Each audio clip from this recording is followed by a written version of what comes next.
Skyward, 50 inches. Google TV. Nagpa-power on ito. Meron ding sound pero walang picture. Pag ganyan, tinapik-tapik mo yung screen, lumiliwa-liwanag. Ibig sabihin, activated o bukas yung backlight.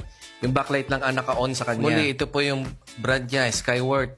50 inches, ito po yung model niya. Model number. Ni-inspect natin ngayon, ito yung motherboard niya. Tinitignan natin kung may mga physical damage. Mukhang wala naman. At ito yung timing control niya. At dito, check na natin yung voltahe. May nakita tayong abnormality sa voltage niya. Kaya hindi lumalabas yung picture.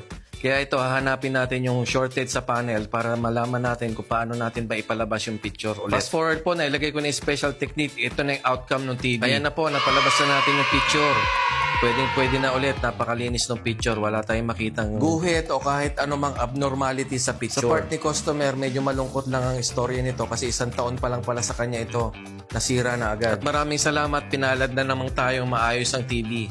Makakatipid na naman si Sir sa gastos at mas-celebrate niya ang New Year ng mas masaya kasi nung Pasko daw hindi umabot to nasira na. Kung may ganito po kayo sira ng TV o kahit ano pang sira ng TV, i-PM nyo lang ako sa messenger ko. Nagsiservice po ako around Metro Manila and nearby areas. Maraming salamat po. God bless us all. At maraming salamat din po pala sa customer natin na si Sir Christopher Legado ng Paco, Manila.